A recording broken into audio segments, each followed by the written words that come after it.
Close your eyes. Take a deep breath. Let it enter slowly like a tide returning to the shore. Let the air move through you, unhurried, steady, the oldest rhythm in the world. With each breath, imagine time itself breathing beside you, a vast, patient presence, exhaling through the wind, inhaling through your stillness. The world is quiet now. The hum of the day has faded. Even the stars seem to wait. But long before the silence of your room, before the sound of your own heartbeat, there was another quiet.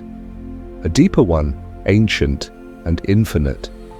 Somewhere on the young earth, when the mountains were sharper and the rivers still remembered the sea, a single man knelt beside a small clay bowl. It was filled with fruit and honey, an offering, a curiosity, perhaps just a forgotten meal. He set it beneath the open sky and left it there, to the wind, the night, the unknown. And by morning, something had changed. The air smelled different, sweet, faintly wild. A golden mist clung to the rim of the bowl. He lifted it, touched it to his lips. The taste was strange, soft, warm, dizzying, as though the world itself had melted into a single drop of sunlight. He did not have a word for it. He only knew that something inside him had opened. The ground beneath him swayed. The air shimmered with hidden music. For the first time, he felt wonder, not as a visitor, but as a home. That was the beginning of wine, and perhaps the beginning of our dreams. From that single moment of discovery, humanity began to wander, not only across deserts and rivers, but through the invisible landscapes of its own longing. The taste lingered, and with it came a question. What else sleeps beneath the surface of the world waiting to awaken? People began to seek answers not only in the soil, but in themselves. They looked at the stars differently, listened to the wind more carefully, and when night fell, they gathered around small fires to tell stories about what they had found. That first sweetness, that warmth that blurred the edges of fear, became a symbol, a bridge between hunger and hope. They called it many names: gift, spirit, miracle. But what they truly meant was life. For in that cup they found a reflection, not of gods or beasts, but of their own hearts. The power to create, to transform, to turn what is ordinary into something sacred. Centuries would pass and the simple clay bowl would become a golden chalice. But the mystery within it never changed. Every civilization, every tribe that touched the liquid light of fermentation would feel the same quiet awe. It was more than drink, it was communion. Between the earth and the sky, between the body and the unseen. And somewhere within that communion, the human spirit began to expand. The stars above no longer felt distant. The firelight became a mirror of the sun. The rivers seemed to hum with voices, and man, fragile, curious, small, felt, for the first time, that he belonged to something endless. The bowl beneath the stars became the cradle of memory. Through its sweetness, people learned that joy and mystery are twins, born from the same pulse of creation. So breathe again, inhale the quiet of the room, exhale the centuries that came before. Feel the weight of time dissolve into something soft and golden inside you. The journey begins not with movement, but with stillness. It begins not with a step, but with a taste, the moment when the earth itself spoke to us and we learned to listen. This is the first chapter of our story, the first dream humanity ever dared to share. A dream born in a bowl of fruit and honey, forgotten beneath the stars, and found again in the heart of every soul that has ever looked up at the night and wondered why the universe feels so familiar. The air is warm, the night is endless, and somewhere the first man still sits beneath the sky, lifting that bowl to his lips, eyes closing, heart trembling, as if he has just tasted the beginning of everything. Part 1. The first wine, the first wonder. Let what is bright grow softer, what is loud grow distant, what is heavy grow light. Somewhere just beyond your thoughts, there is a shoreline where the waves are slow. You can feel them already, arriving and leaving like breath. No urgency lives here, only the patient rhythm of things that know how to be. Listen not with your ears, but with the quiet inside your chest. There is a sound as small as dew beading on grass, as steady as a river finding its way in the dark. It is not a note or a word. It is the gentle hum that the world makes when it is perfectly at rest. Now, let your mind walk to a place without clocks. A place before appointments, before roads, before names for every star. The sky is wide and mild. Night is a soft blue blanket. The earth is warm from the day and cool from the breeze, and everything you need is within reach. Here, people move slowly. They do not rush toward the fire, they simply arrive. They sit in a loose ring, not to decide or to argue, but to share warmth, to pass the evening together the way people pass a melody, hand to hand, heart to heart. In this place, no one speaks first or last. Voices come and go like tender waves, each one folding into the next. Sometimes they sing one low line that repeats until it feels like a road. Sometimes they only breathe, and the breathing itself is a kind of song. On the ground, vessels rest. Clay darkened by many fires, wood polished by many palms. They are not trophies or treasures. They are simple companions, round as moons, quiet as stones in a riverbed. They hold something that carries the day's warmth into the evening and back again. What they hold is not hurried. It has been touched by time, as fruit is touched by sun, as grain is touched by rain. It has learned the curve of patience, the slow turning from one state into another, the way seasons lean into each other without ever pushing. When the vessels are lifted, nothing is announced. There is no speech about the past or the future. There is simply an offering, one life meeting another through a small circle of sharing, an open palm, a gentle nod, a gratitude without words. And so a cup begins to travel like a small planet in a calm orbit. It warms in each new hand.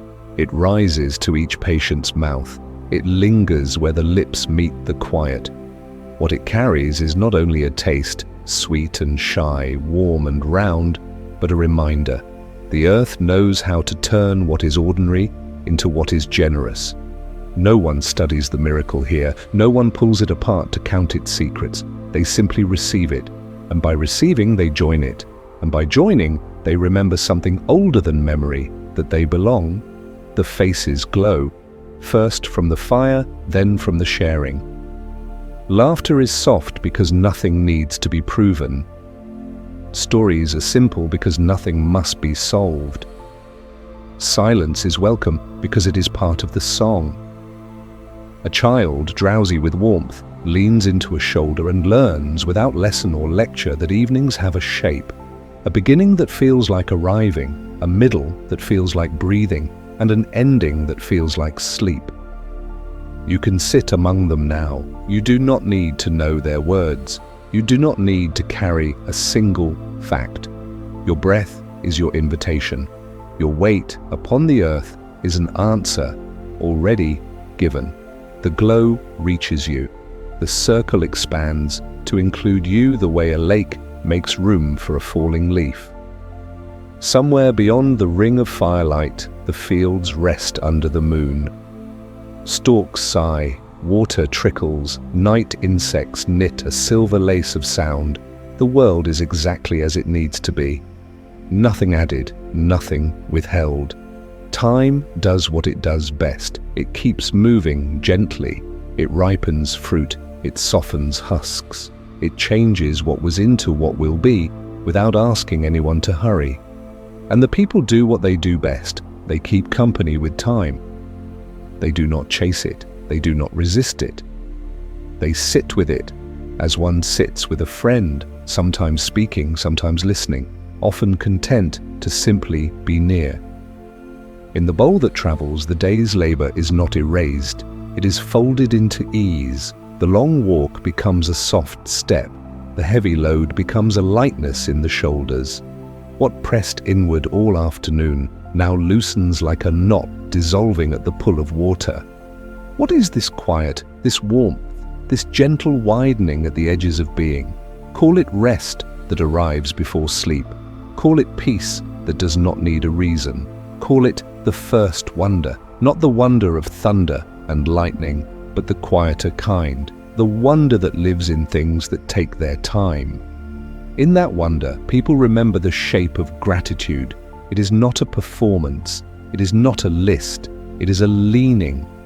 The way a tall grass leans toward light, the way a hand reaches for another hand in the dark. When the vessel reaches an elder, they pause as if listening to a long, distant echo.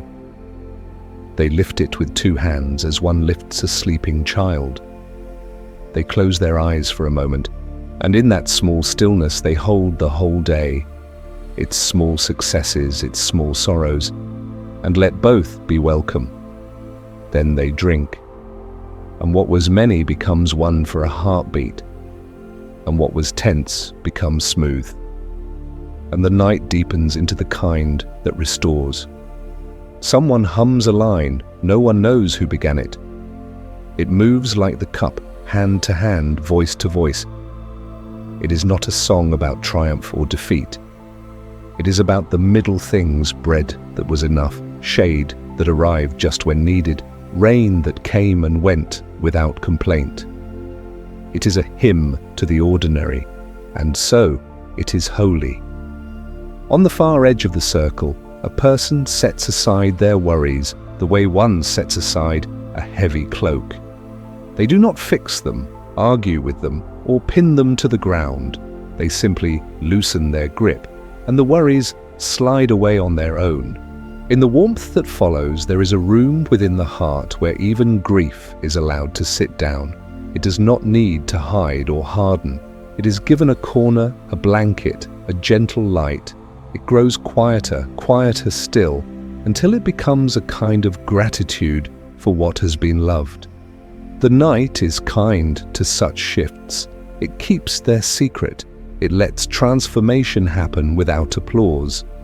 Clouds drift, ash settles, the fire becomes a red language that needs no translation. Hands wrap around knees, heads lean back to watch the slow caravan of stars. What they share is not escape, it is arrival. It is not forgetting, it is remembering more softly. It is the way the mind sets down its bundle and the body says thank you by breathing more easily. If you look closely, you can see how the circle itself breathes. People draw close, then lean back, voices lift, then quiet. The cup appears, then disappears, like a moon the size of a palm. The ground under them is not merely dirt. It is a great listening. It holds every footstep of the day, every seed of the season, every ancestor who sat in this same shape of evening and knew life moves in circles, and this is one of them. Someone traces a finger around the rim of a cup, slowly, and it sings a thin, glassy tone. In that sound they hear far hills, a memory of rain, the kindness of a stranger who once shared their meal. They do not need to name it. They let it pass through them like a cool wind through a doorway. The body understands without being told. Every so often, a laughter ripples through the group, not loud, not sharp, just a small wave curling onto a beach. The laughter does not disturb the calm, it confirms it. It says, yes, we are safe enough to be light. And what of the children who grow up watching this? They learn a simple, unspoken truth, that grown people can be gentle, that evenings can be kind, that sharing is not a lesson but a sensation, like warm bread in the hands, like cool water after a long day. As seasons turn, the gathering follows. The circle moves from field's edge to riverbank, from courtyard to hillside, and the vessels change with the weather. Dark and sturdy in winter, thin and pale in summer, always carrying the same quiet blessing. Not that life will be easy, but that life will be shared. In times of plenty, the circle widens. In times of want, the circle tightens, but it does not break. In both, the same small miracle continues. What one person offers is enough for two. What two offer is enough for many. And always there is patience. Patience in the waiting. Patience in the passing. Patience in the way a story unfolds over many nights, until even the teller cannot tell where it began, only that it belongs to everyone now. You, too, belong to it now. Feel how your breath matches the group's easy tide, in, out, in, out. The sea rocking a small boat that trusts the water. All your thinking has less to carry here. All your muscles have fewer doors to guard. If a stray thought wanders in, about tomorrow, about a question with no answer, lay it gently beside you as one might lay down a branch collected on a walk. It will be there if you need it later. For now, the ground keeps it safe. Notice the hands around you. They are not perfect hands. They are lived in. Lines of work, lines of care, lines of years. When they touch the vessel, they do so with the respect one gives to a sleeping bird. They do not clutch, they cradle. Notice the faces. They are not beautiful by any rule but one. They are at ease. Light finds the soft parts, the corners of eyes, the curve of a cheek resting in a palm, and the soft parts answer, glowing back. Notice the sky. It is not a ceiling, it is a kindness. It holds all that is unsaid, all that is unfinished, without pushing for an ending. Somewhere at the edge of your awareness, the steady work of time continues its quiet labor, seed to sprout, sprout to stalk, stalk to grain, grain to bread, and all of it, always, woven with water and waiting. The people in the circle do not speak of this process. They live it, they trust it, they let it teach them by feel that change can be tender, that growth can be slow, that warmth can enter as gently as dusk. When the night grows late, no one leaves abruptly. They unwind like a thread slipping from a spool. A hand squeezes another hand. A cloak is pulled closer. Ash is brushed from a knee. The last ember glows like a small heart, steady, content. Before they rise, someone tips the vessel just enough to catch the last light. They don't drink what remains, they pour it into the earth, not waste, but thanks. The ground receives it the way it receives rain, without judgment, without haste. As the circle thins, the air grows larger around you, as if the night were a room that expands to make more space for sleep. The path home is easy to find. It is the one your feet already know. Walk it now, slowly. Each step is a soft drum. Each breath is a cool cloth. The fields do not watch you, they keep resting. The river does not speak, it keeps singing. When you reach your resting place, you do not need to prepare for sleep. It has already been arriving, minute by gentle minute, since the first vessel lifted, since the first hum began, since the first silence said, "You are safe." Lay down as the land lays down. Let your spine be a line of quiet hills. Let your thoughts be small boats tied to the dock. Let your face be a window with the curtain drawn, the warm light inside dimming into comfort. There is nothing left to do, nothing left to choose. The evening has chosen for you to be here, to be held, to be part of the slow, bright work by which the world becomes sweet. If old worries tap at the door, smile at them the way one smiles at an animal that no longer bites. Offer them a corner of the room. They will lie down sooner than you expect. If a hope appears, do not chase it. Let it float like a seed in a shaft of moonlight. It will land when it is ready. Sleep is not a cliff. It is a meadow. Walk until the grass thickens. Walk until the crickets are the only clocks. Walk until the sound of your breathing and the sound of the earth are the same sound. Here, at the edge of waking, the first wonder waits. Not the shock of discovery, but the calm of belonging. It places a warm cup in your hands, not to stir you, but to settle you. It asks nothing, it promises nothing, it simply shares what it has. A slow, golden ease. You do not need to drink, you have already received it.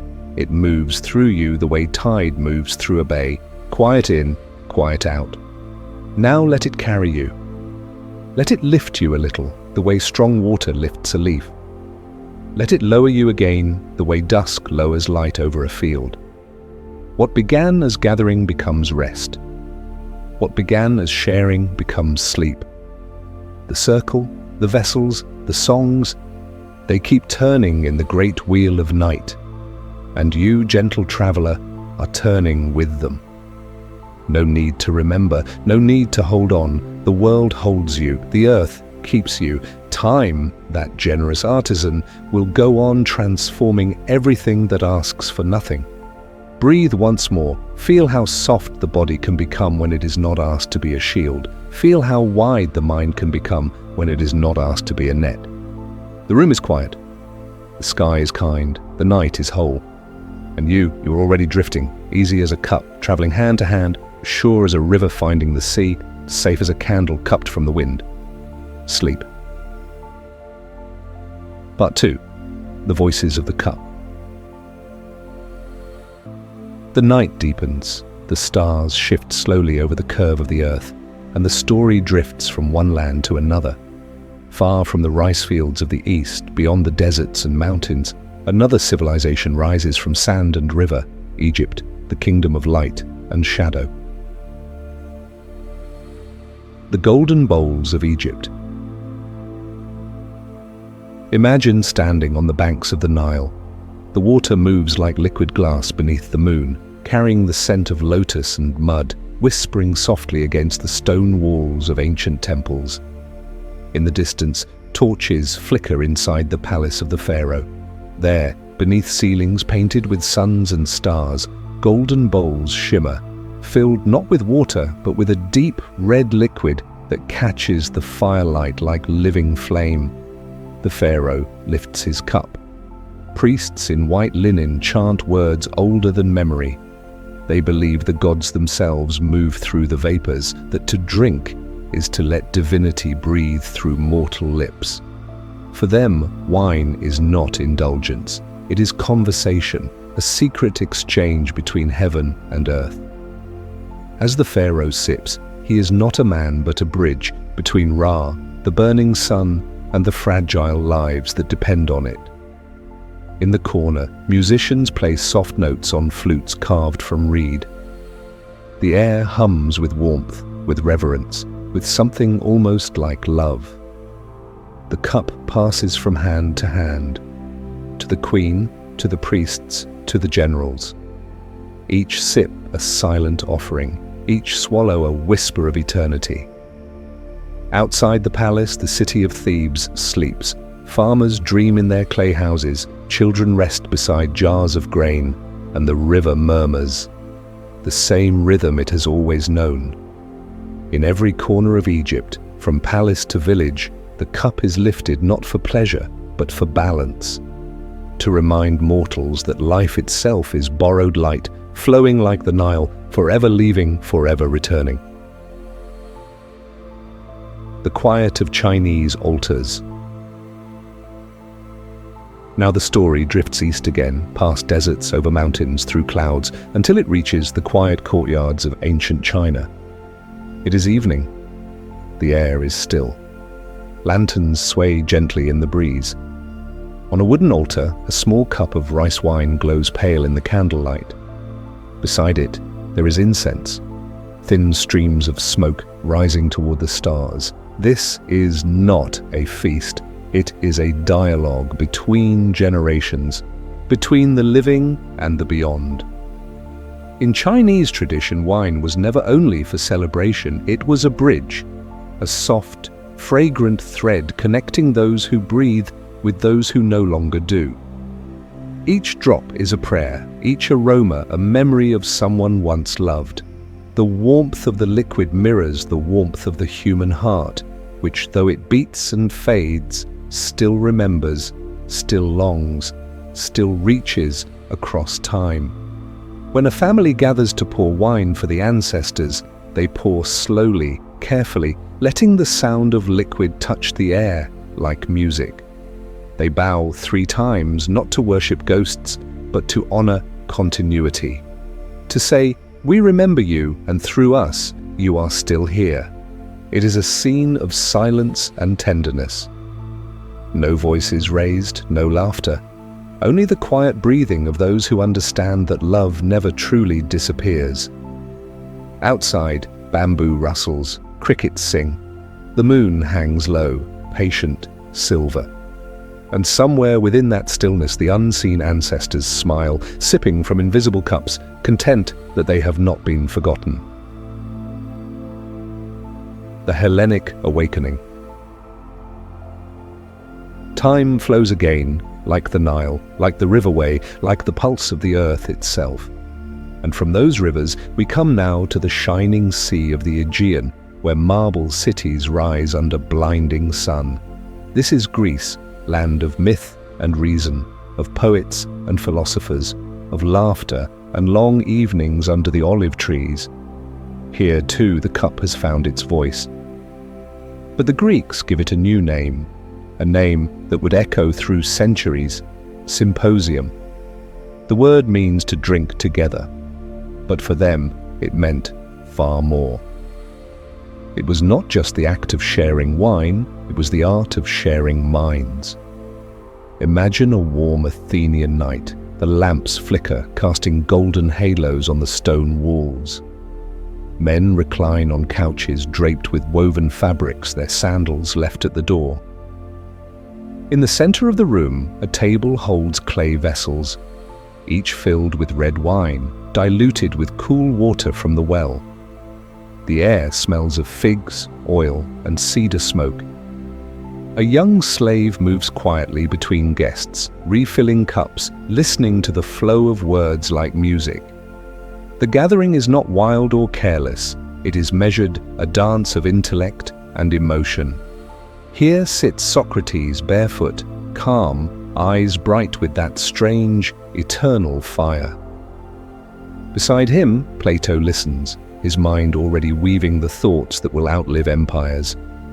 And around them, the hum of voices.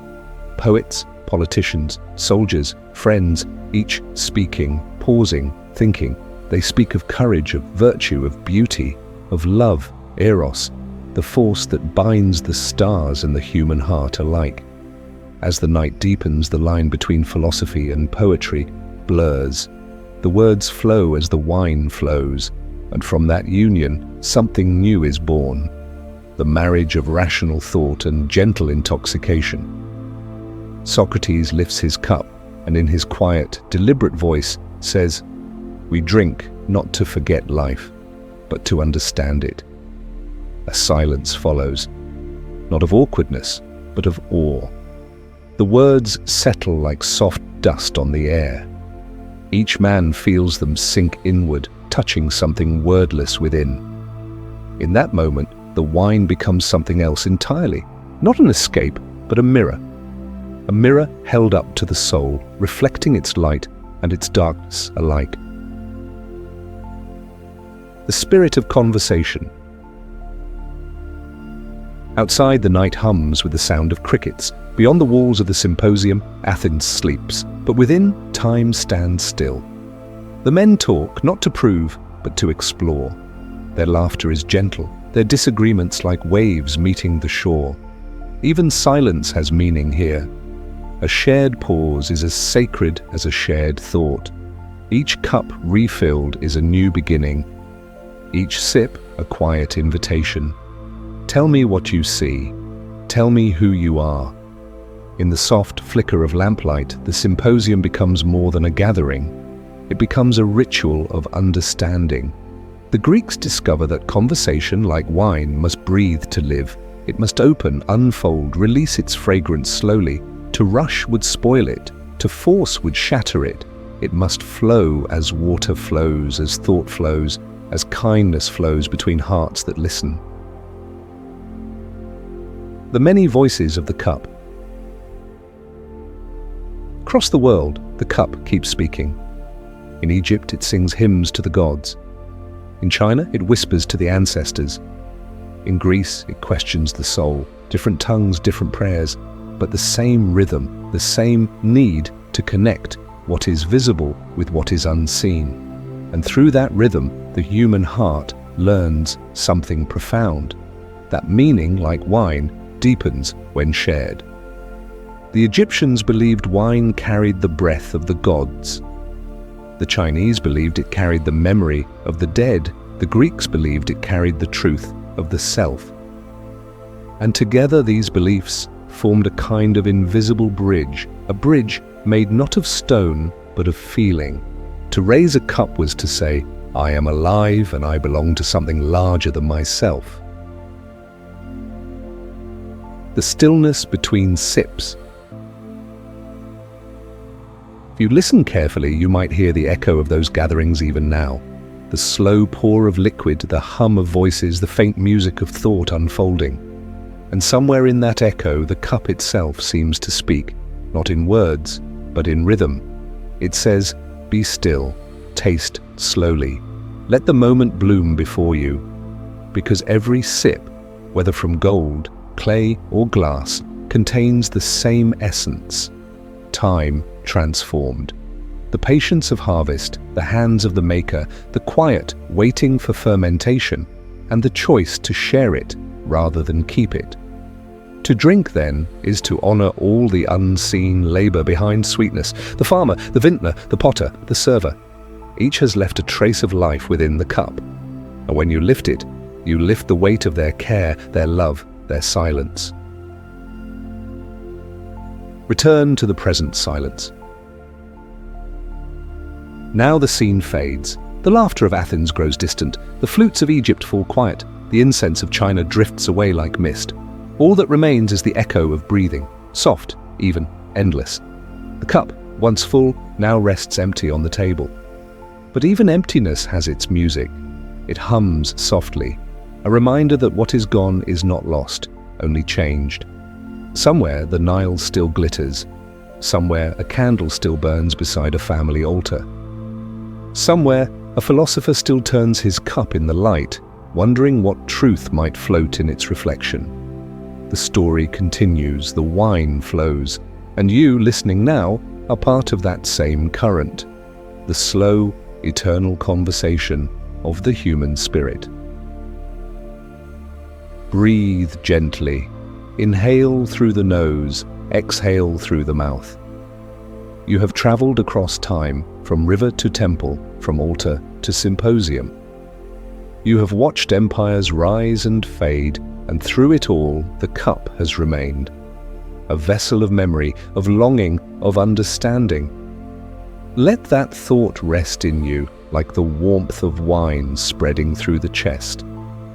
Let it soften the body, slow the pulse, quiet the mind. Because the story isn't about drinking, it never was. It's about what we seek when we lift the cup. Connection, meaning, a glimpse of the divine within the ordinary. And so, as this part of the journey ends, let your eyelids grow heavy. The next part of the story waits beyond the horizon. Another land, another song, another silence. But for now, listen one last time to the voice of the cup, whispering gently as you drift towards sleep. We drink not to forget life, but to understand it. Part 3. Between Heaven and Desire. The desert sleeps beneath a velvet sky. Stars hang above Persia like silver lanterns, their light trembling in the thin night air. The wind carries the scent of dust, rose, and warm stone. Somewhere beyond the dunes, a poet sits beside a small fire, a cup of wine glowing red in his hand. His name is Omar Khayyam, astronomer, philosopher, dreamer. He looks up, not to measure the stars tonight, but to speak with them. The flames flicker against his face. He raises the cup and whispers a prayer, not to gods of fear, but to the silence that binds all things. He breathes in the aroma of grapes and firelight, and in that breath feels the heartbeat of the universe. He writes on the sand with a stick, a loaf of bread, a jug of wine, and thou, beside me in the wilderness. The words drift like smoke. They belong to no one, yet they belong to everyone. For Omar, wine is not forbidden. It is sacred. It opens a small gate between the dust of the body and the light of the soul. Each drop reminds him that the divine is not distant. It lives in the warmth of a hand, in the laughter of a companion, in the courage to save a life despite its brevity. He drinks slowly. The stars seem to bend closer. The desert ceases to be empty. It breathes. Every grain of sand becomes a universe. Every heartbeat, a poem. He does not chase heaven. He invites it to sit beside him. He does not flee desire. He baptizes it in awareness. In that quiet equilibrium, he discovers a truth older than scripture, that paradise and passion are not enemies but mirrors. Centuries turn, empires rise and fade like mirages. The poet's cup is buried, but the taste remains in human memory, that mingling of earth and eternity. The story drifts west now, across mountains powdered with snow, across the cold spine of Europe, to a time when the world itself seems to hold its breath, the Middle Ages. Stone monasteries stand against the wind. Their walls are thick, their windows narrow, their bells toll in long, patient rhythms. Within those walls live men who have turned their faces from the world, but not from wonder. They wake before dawn. They chant in Latin voices that echo through corridors of frost. Their lives are simple, measured, woven of prayer and labor. In the quiet hours between work and worship, they brew.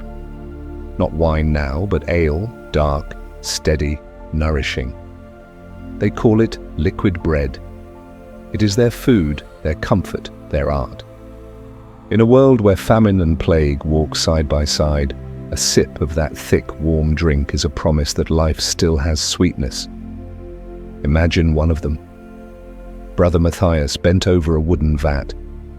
Steam rises, smelling of barley and hope. He stirs slowly, humming a hymn beneath his breath. Outside, the snow presses against the shutters, but inside, the air is golden with the scent of yeast. For him, brewing is prayer. Each grain a syllable, each bubble a breath of gratitude. He does not drink to forget the harshness of the world. He drinks to remember that even in hardship, God allows warmth. When the day ends, the monks gather by the small hearth. They sit in silence, robes rustling like wings. One pours the ale into rough clay cups. They lift them together, not in revelry, but in reverence. The first sip spreads through the chest like light returning after night. It softens the hunger that discipline cannot erase. It fills the hollow spaces carved by obedience. And in that stillness they feel a quiet joy, a joy that asks for nothing, that simply is. Outside the monastery walls, the world is loud with kingdoms and crusades. Armies march, princes barter souls for gold. But here, in the hush between stone and flame, the monks tend to another empire, an invisible one built of patience, work, and gentle faith. Their brewing becomes legend. Travelers cross mountains to taste it, and though the world changes, their rhythm does not. For hundreds of winters they keep the same ritual: water, grain, time, silence. They learn that stillness, when tended carefully, can feed a village. Sometimes late at night, when the candles burn low, Brother Matthias opens the small window of his cell. He looks out at the snow, the moon resting like a wafer above the trees. He thinks of nothing and everything. He imagines the farmer in China who first tasted the sweetness of fermentation. He imagines the Sumerian hymns to Ninkasi, the pharaoh's golden bowls, the Chinese families pouring wine for their ancestors, and the Greek philosophers speaking softly over diluted red. All those stories meet here in the steam of his cup. The same fire, the same yearning. He feels suddenly that he is not alone, that across time millions of hands have lifted cups for the same reason, to touch the infinite through the finite. He smiles. Then he closes the window and lets the wind sing its long, lonely song. The fire fades to embers, the night deepens. Somewhere in another land, another age, a woman fills a clay jug with wine. She hums a melody older than her language. Her child laughs. The stars shimmer above both of them. Everywhere, the same gesture repeats, the lifting of a cup, the meeting of eyes, the exhale that follows the first sip. Between heaven and desire there is no battle, only conversation. The body speaks, the spirit answers, the heart opens, and the two become one. Omar Khayyam knew this. He saw the sacred hiding inside the sensual. He wrote of gardens but meant awareness. He spoke of lovers but meant the soul's union with the divine. His verses were condemned by the severe and adored by the weary. For those who read them with the heart, they were invitations to live fully, to feel deeply, to honor the holiness of pleasure without shame. He taught that joy too is prayer, that laughter can be devotion, that the sweetness of a shared cup can lead one closer to God than 1,000 sermons. Centuries later, a traveler finds an old manuscript of his poems. He reads them by lamplight in a cold European attic. The snow taps against the window pane. Outside, the city sleeps under smoke and frost. Inside, the traveler reads the same words that once rose from the sands of Persia. He whispers them aloud, and for a moment he feels the warmth of that desert night. The same wine, the same stars, the same yearning that has never died. The story moves softly now, slowing like a heartbeat before rest. From Omar's flame to the monk's embers, from the vast sky to the cloistered cell, the thread of wine and wonder continues. Each age has its own vessel, its own language for reverence. Yet all of them say the same thing. We are here, we are alive, we are part of something eternal. Listen, the wind outside the monastery hums against the stones, the bells ring for the midnight prayer. The brothers rise, their steps a whisper on the cold floor. They file into the chapel, the air filled with candlelight and breath.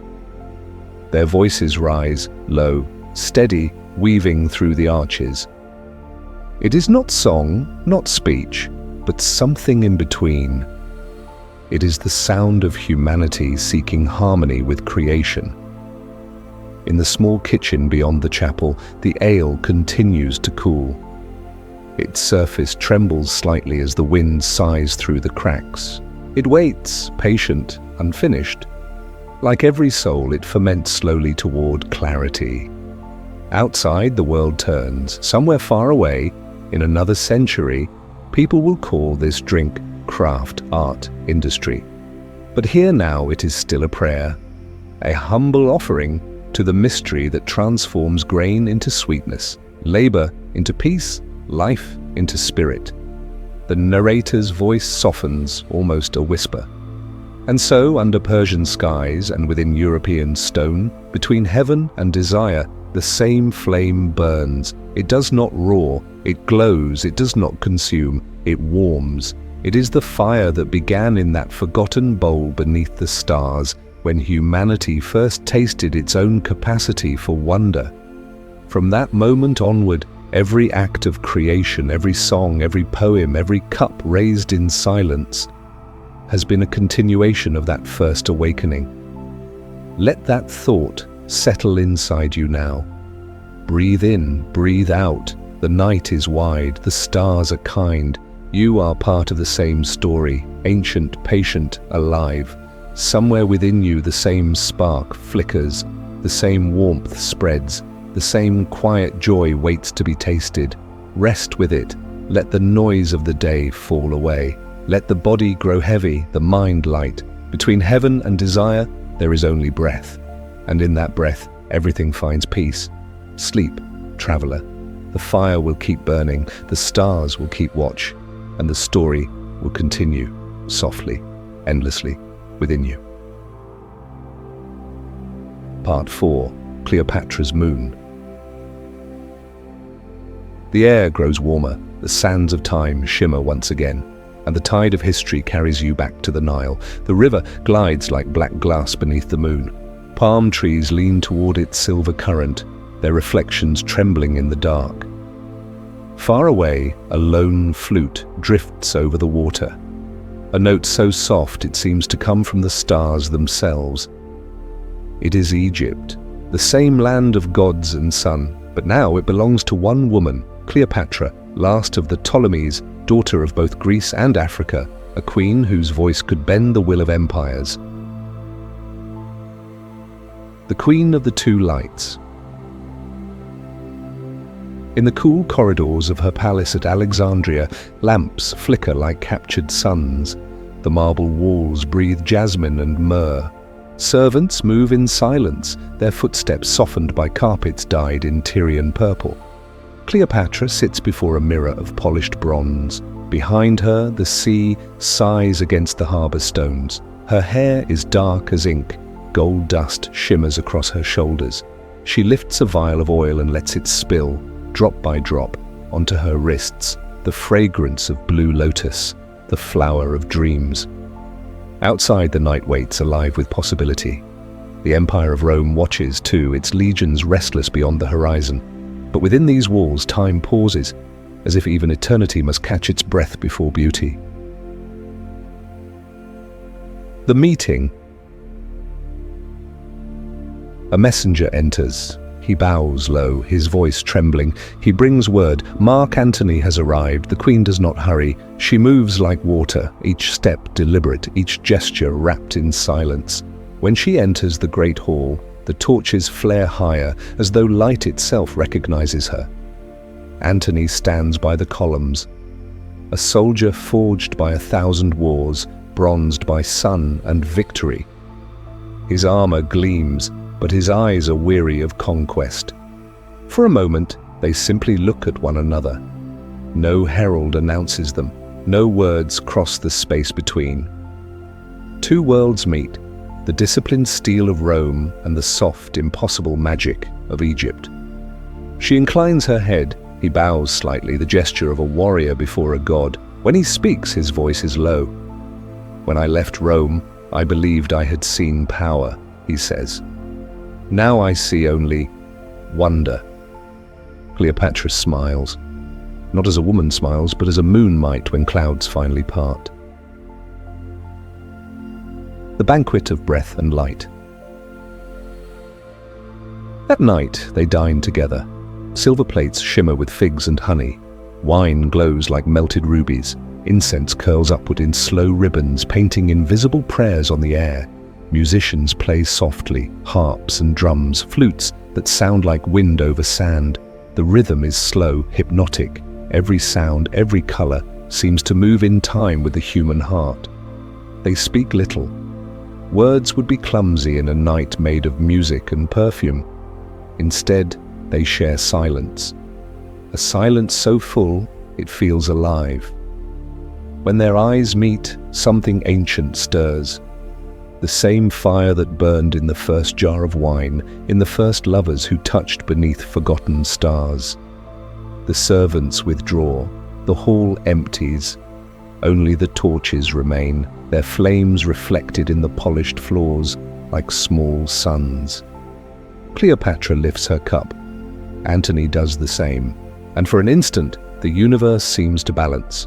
Rome and Egypt, war and peace, desire and destiny held in the thin space between two breaths. The quiet between worlds. Outside, the world continues its restless turning. Ships move in the harbour, soldiers whisper of alliances and betrayal, but within the palace, time has no dominion. They walk through gardens where pools mirror the sky. The air smells of lemon blossoms and rain. Statues of forgotten gods stand among the lilies, their stone eyes filled with moonlight. Antony stops beside a fountain. He touches the surface of the water. It ripples, then stills. Cleopatra watches him. "What do you see?" she asks. "Two reflections," he answers. "One of the man I was, and one of the man you make me wish to be." She smiles again, faintly. "Then drink," she says, "and let the second drown the first." They sip together from the same cup. The water tastes faintly of wine, faintly of eternity. Night of the Blue Lotus. Later, they recline on cushions near an open balcony. Below them, Alexandria sleeps beneath its stars, 1,000 lamps flickering like captive souls. The sea murmurs beyond the walls. A breeze moves through gauze curtains, carrying the scent of the harbour: salt, jasmine, cedar, myrrh. Cleopatra speaks softly, her voice like the sound of a harp string. "Do you ever wonder," she asks, "why the gods make us rulers, only to steal what we love most?" Antony's answer comes after a long pause. "Perhaps the gods envy those who can love." She turns toward him. In her eyes, the reflection of the moon trembles. For a heartbeat, she is not queen nor goddess, but woman. Tired, luminous, human. He reaches out and touches her hand. No soldier, no king, only a man touching the pulse of another soul. Outside, the moon climbs higher. Its light spills across the marble floor like water over stone. Two shadows merge, then fade. The dawn of power and price. But empires, like hearts, cannot remain still. Morning always comes. The Nile blushes with light. Messengers hurry through the palace corridors, bearing news from Rome. Wars rekindled, loyalties broken, politics awakening from the dream of love. Antony rises before dawn. The armor feels heavier than before. He looks toward the horizon where ships wait, their sails taut with wind and fate. Cleopatra watches from the balcony, her robe gold against the pale sky. She says nothing. Words would only wound what silence still protects. They both know what waits. That their love, as fierce as it is fragile, has drawn the envy of history itself. The Sea of Actium. And so the tides turn. The sea becomes a mirror of ambition. The year is 41 BC, the place, Actium. Imagine the scene, hundreds of ships like black wings spread across the water. The sun beats down, merciless and white. Oars cut through the sea, sending foam flashing into air. Antony stands upon the deck, eyes fixed on the horizon, where Octavian's fleet glitters like knives. Cleopatra's ships wait behind him, their sails purple, their prows carved in gold. In that shimmering heat, the two greatest powers of the world meet. Love and empire. One must bow. The battle begins with the roar of trumpets. The wind catches fire. Smoke drifts across the waves. Men shout. Wood cracks. The world trembles. But above it all, one thought burns in Antony's heart: Cleopatra. When her flagship turns away, some say by fear, others say by strategy, he does not hesitate. He leaves his command, his legions, his destiny, and follows her. Love, once his strength, becomes his undoing. Fall of the sun. Back in Alexandria, defeat smells of salt and ashes. The city that once sang now murmurs with dread. The lovers retreat to the palace, where the torches burn lower each night. They still dine together, but the laughter has faded to whispers. Outside, the Roman legions approach, their armor catching the cruel brightness of the desert sun. In the final days, Cleopatra prepares as she always has, with elegance. She dresses in silk, crowns her hair with emerald serpents, and fills the chamber with lotus and rose. Antony, wounded and weary, leans against the marble column. He gazes at her through the haze of twilight. "I fought 100 battles," he says softly, "but none so terrible as loving you." She touches his face. "You were not meant to win," she whispers. "You were meant to remember." The last cup. When the soldiers come, Antony falls upon his own sword. Cleopatra kneels beside him, the hem of her gown stained crimson. She kisses his brow and murmurs something no historian recorded. A word so small, so tender, that it slipped through the cracks of time. Later, she orders her servants to bring a basket of figs. Inside, hidden among the fruit, an asp coils in silence. She dismisses everyone. The room glows with the light of one last lamp. She lifts the snake, its skin cool and alive against her wrist. "Be gentle," she says. The serpent strikes. A shiver runs through her body. Her eyes close. When the guards finally enter, they find her lying upon a couch of gold, Antony's cloak over her shoulders. Her lips are curved in a faint, mysterious smile. Beside her stands the cup they once shared, its rim still stained red. Beyond the curtain of history. The world would call it tragedy, poets would call it destiny, but somewhere beyond history's last breath, beneath the veil of time, there is another truth. The sea that once roared at Actium now sleeps.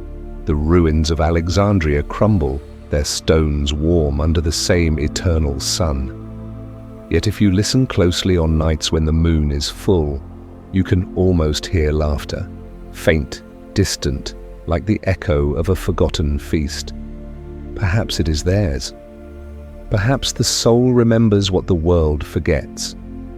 In the silence between tides, they float together still.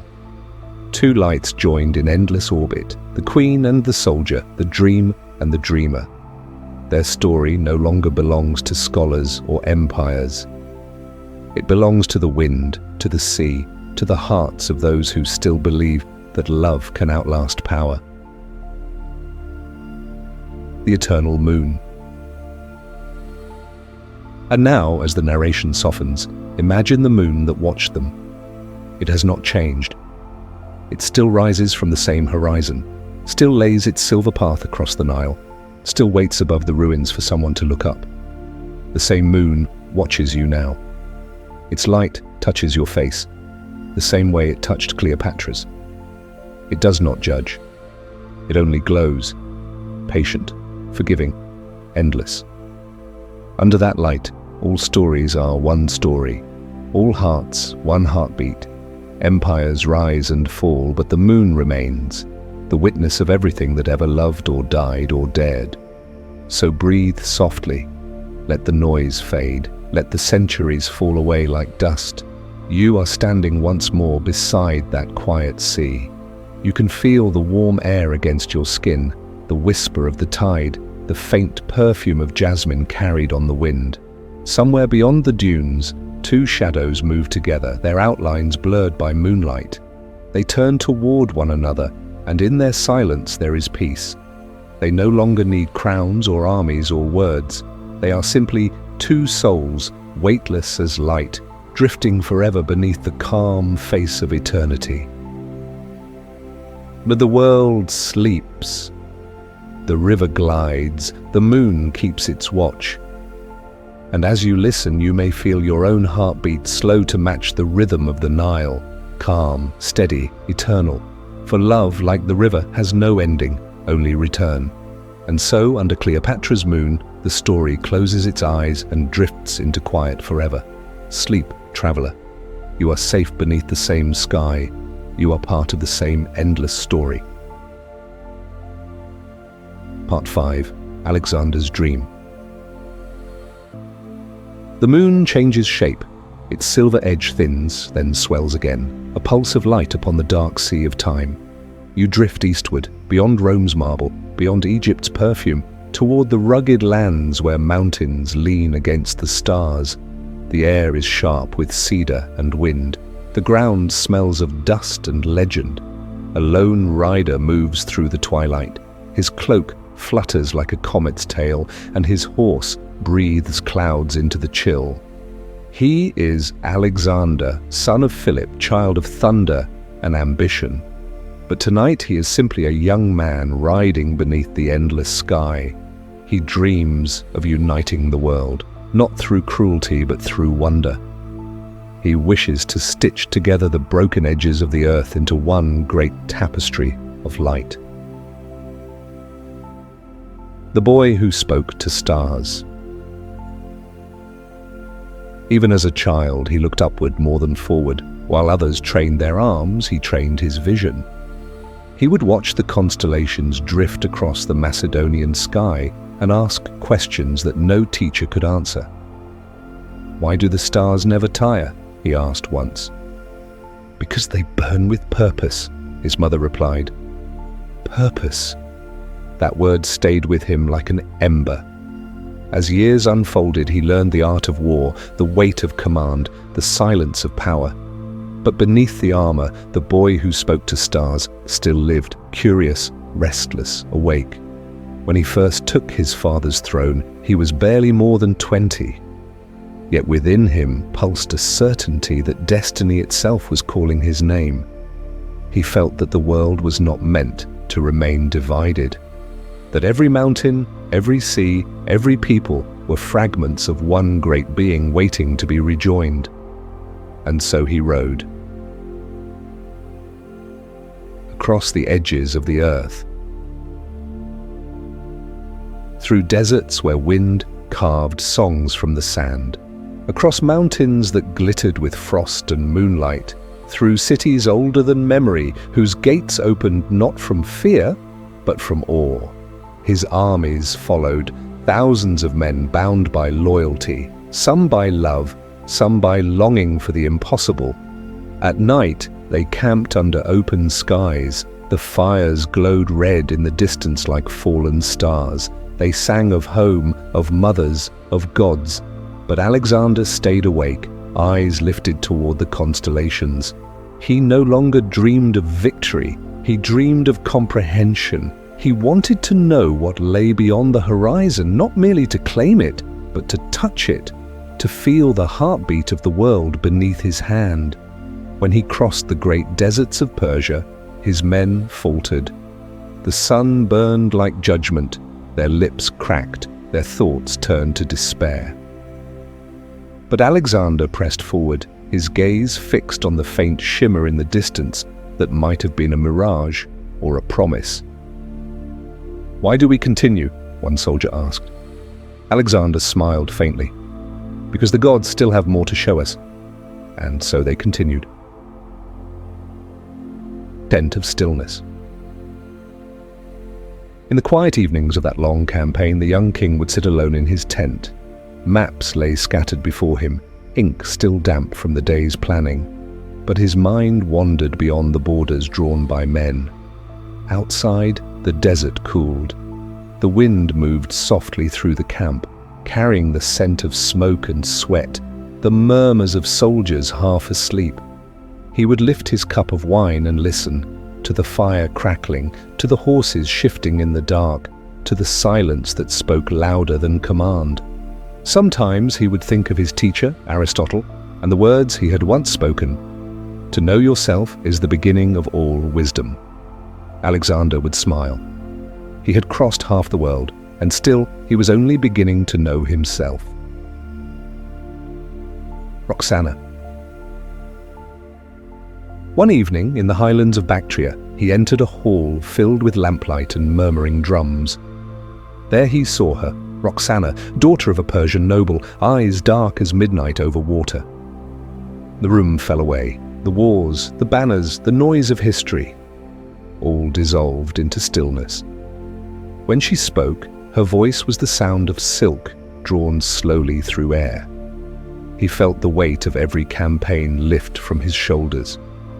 Later, under a canopy of stars, they sat beside a fountain. Water whispered against stone.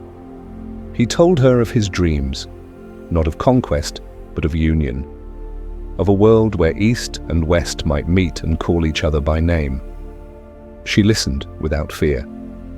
When he finished, she laughed, a small, clear sound that startled him. "You speak like a poet," she said. "Perhaps," he answered, "but a poet who carries a sword."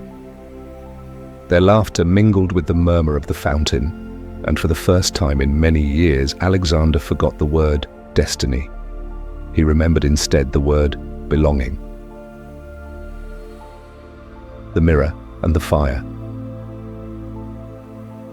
Days turned into weeks. The great campaign paused. In the quiet of Persian gardens, they lived as though the world had already been conquered, not by force, but by tenderness. She became his mirror. Through her eyes, he saw himself not as king or god, but as man, imperfect, yearning, alive. She called him by his childhood name. He taught her to read the Greek letters of his scrolls. They rode together at dawn, their horses kicking up clouds of gold dust. Sometimes, when the heat became unbearable, they would slip away to the shade of pomegranate trees, sharing fruit and stories of their homelands. And at night, when the camp slept, they would lie awake, listening to the desert breathe. He would trace constellations upon her palm, whispering their names like prayers: Cassiopeia, Orion, the Archer, stars that guided his past and, perhaps, his inevitable return to the unknown. The friend who was a soul. But destiny never sleeps. News came one morning heavy as lead. Hephaestion, his dearest companion, had fallen ill. The healers whispered. The air grew dim. Alexander rushed to his side. The tent smelled of herbs and fever. He grasped his friend's hand, a hand that had held the line in countless battles, that had written letters by firelight, that had known him better than any other. Hephaestion smiled faintly. "Do not grieve, my king," he said. "Even the stars burn out." Alexander bowed his head. When he rose again, his eyes were hollow as the moon after an eclipse. For 3 days, he neither ate nor slept. He wandered through the camp like a ghost, his footsteps heavy with disbelief. He built a pyre taller than any monument. When the flames rose, he felt part of himself rise with them and vanish. From that night onward, the great conqueror moved through the world as though walking in a dream. Babylon. He returned to Babylon, the city of rivers and hanging gardens. Once it had been the jewel of empires, now it became his resting place. The air shimmered with heat and prophecy. Priests spoke of omens, blackbirds circling the sun, storms without rain, a lion wandering through the gates. But Alexander dismissed them. He had faced too much to fear the sky. In his final days, he walked the corridors of the palace at night. The torches sputtered. He traced his fingers along the carved walls, feeling the coolness of stone, the pulse of history beneath it. Sometimes he would stop before a window and watch the Tigris glitter beneath the moon. He thought of his soldiers still waiting beyond the river, of Roxana asleep in another chamber, of the boy who once spoke to stars and believed the world could be one. The quiet realization. He began to understand something then, that conquest was never about land or power, but about connection. Every city he had entered, every language he had learned, every temple he had honored, they were all attempts to reach the same invisible center. He realized that the true empire was not built on earth, but within the heart. The more he understood, the less he needed to rule. And so the fires of ambition dimmed, replaced by a light gentler, deeper, like dawn seen through closed eyes. The last night. The evening air thickened with perfume and storm. Thunder rumbled across the plains. Alexander lay on a couch of woven silk, fever glistening on his brow. Roxana knelt beside him, her hands cool upon his skin. He whispered, "Do you think the stars remember us?" She smiled through tears.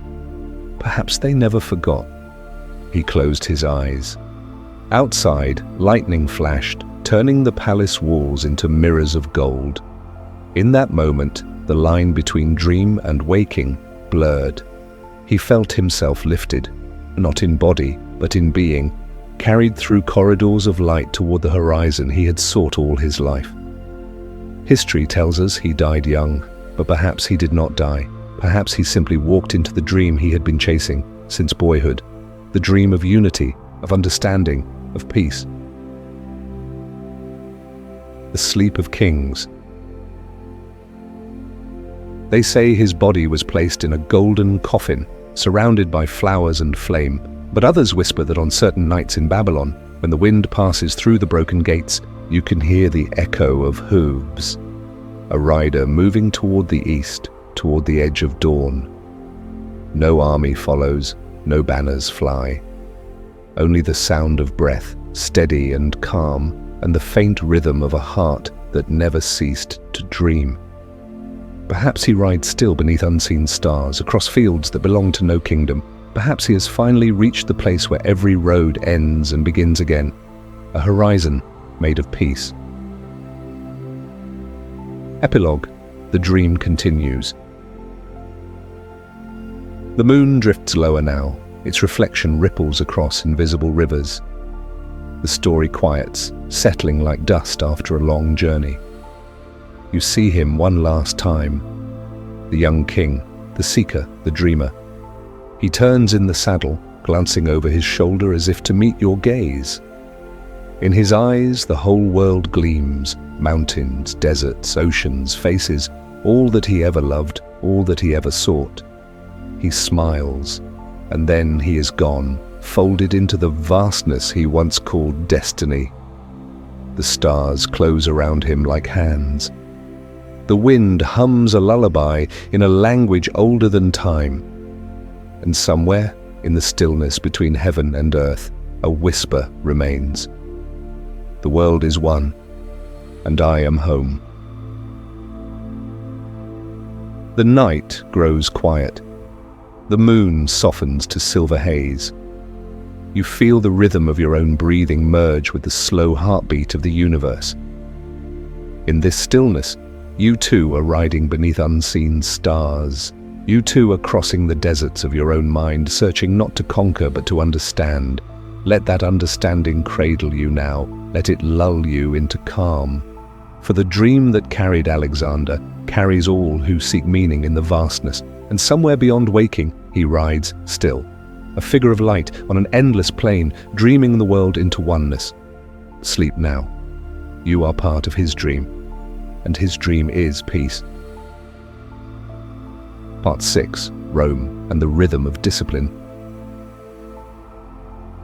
Listen now, the air changes again. The soft winds of the east fade and a sharper breath enters the world, the breath of discipline, of iron and morning light. You hear it before you see it. Boots, distant and steady, a rhythm older than memory, the measured thunder of the Roman legions. Each step falls upon the earth with the certainty of ritual. The sound does not hurry, it endures. The order of morning. The sun rises over the camp. Dew clings to spears and shields. Tents fold with precision, their canvas whispering like wings. The soldiers move as one body, motion without waste, purpose without noise. Firelight fades, metal gleams, water splashes into basins. The air carries the scent of leather, oil, and bread baking on coals. A trumpet calls once, low and clear. In that single note lies obedience, and in obedience, peace. For the Romans, discipline is not punishment. It is harmony, a way to align flesh and spirit the way the sun aligns with the horizon. They build, they march, they rest. Every heartbeat measured, every silence sacred. the music of labor. Watch them work. Stone by stone they raise walls that will outlast empires. Roads stretch like veins through mountains and marsh. Each hammer strike echoes with faith, faith not in gods alone, but in order. They believe that chaos is the enemy of life, and that structure is its prayer. In their rhythm you can hear the echo of all who came before, the farmers who tended the first vines, the poets who sang in Athens, the builders of pyramids and ziggurats. Rome gathers all their sounds and turns them into a single marching drumbeat. The empire grows not by noise but by repetition, by the quiet power of doing the same thing well again and again until it becomes eternal. The silence between commands. When the day ends, the soldiers eat in rows beneath the fading sky. No shouting, no boasting. Only the low murmur of gratitude, bread shared, water passed, stories told without embellishment. Later, as night descends, they polish their armor. The moonlight catches on bronze like slow lightning. A centurion walks between tents. He says little. The men straighten without being told. Discipline lives not in fear, but in respect. Respect for the chain of command, for the brother beside you, for the unseen rhythm that keeps the world from falling apart. To them, sleep is not escape. It is renewal, a return to order after the chaos of battle, the still point that gives strength to motion. Camp at night. Listen, the fires are burning low now. The camp is a constellation of embers across the dark plain. Somewhere a soldier sharpens his blade, the rasp slow and patient. Another hums a tune from his village, barely more than a breath. Above them, the Roman standards rise, cloth heavy with dew, eagles glinting faintly against the stars. One soldier, just one, lies awake a little longer. He looks at the night sky and feels something stir. He thinks of home, of vineyards and laughter, of the river where he first learned to swim. And yet, he feels no sorrow, because in this vast design, he understands his place. He turns on his side, closes his eyes, and lets the rhythm of the camp, the breathing, the distant footsteps, the whisper of wind, carry him into sleep. The architecture of the soul. Rome built temples, theaters, aqueducts, marvels of stone and calculation, but its greatest creation was invisible. It was the architecture of discipline, a structure built inside the mind. Every soldier, every senator, every craftsman was a column in that invisible temple. If one failed, another stood. If one fell, the rhythm continued. That is why the empire endured, because its heartbeat was not a man, but a principle. The belief that order brings peace, that mastery of the self is mastery of the world, and so they trained their bodies to mirror their intentions, their voices to mirror their unity, their days to mirror the rising and setting of the sun. They lived by pattern, and in pattern they found freedom. The breath of the empire. Now close your eyes and listen more closely. Can you hear it? That faint, even sound, the breathing of thousands of men who rise and fall together like waves. Their hearts beat in tempo with yours. Their discipline, their calm, their patience flow across centuries and enter this moment.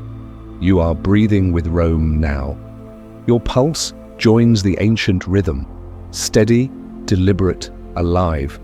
The armor of the legions, the stone of the Colosseum, the marble of the Pantheon, all of it was shaped by hands that once trembled, then learned stillness. That same stillness is within you. Let it unfold. Let it settle behind your ribs. Let it become your own inner legion, a rhythm that protects without violence, that commands without sound. The legacy of order. Centuries will pass, the empire will fade into dust and echo, but its rhythm remains in the heartbeat of cities, in the ticking of clocks, in the quiet discipline of those who rise early, who build, who persist. Rome never truly vanished. It became a pattern in human breath. Whenever you stand tall, whenever you hold silence instead of chaos, you are repeating its lesson. You are marching with invisible legions. The final rest. And now, as the fires burn lower and dawn hides beyond the hills, the soldiers sleep. Their armor rests beside them, their swords gleam faintly, catching the first suggestion of morning. They dream of home, of vineyards and rivers, of their children running through fields of olive trees. But more than that, they dream of the rhythm itself, the pulse that bound them together, the song of purpose that never ceased. Listen again. Do you hear it? Boots, distant and steady, not marching now, but echoing softly in the corridors of time. Their breath blends with yours, their calm enters you. The empire sleeps, but its order remains.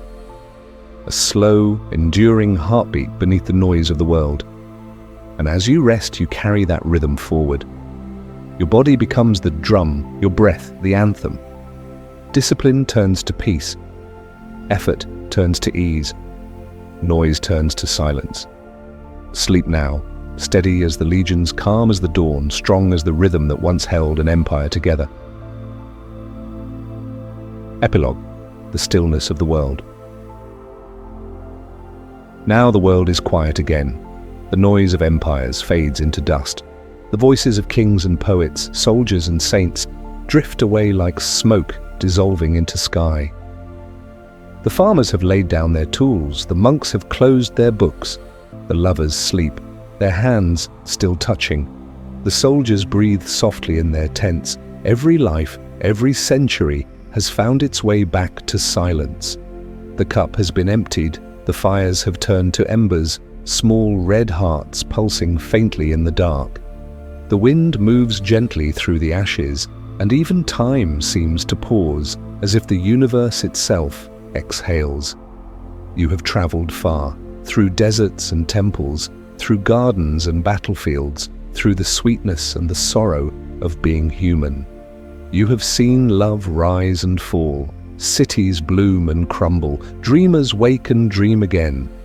And now, after all the distance, you stand at the edge of stillness. The night is vast, but it is kind. It stretches its arms around you, drawing you into its quiet rhythm. No more need to think, no more need to strive. The story has been told, the journey complete.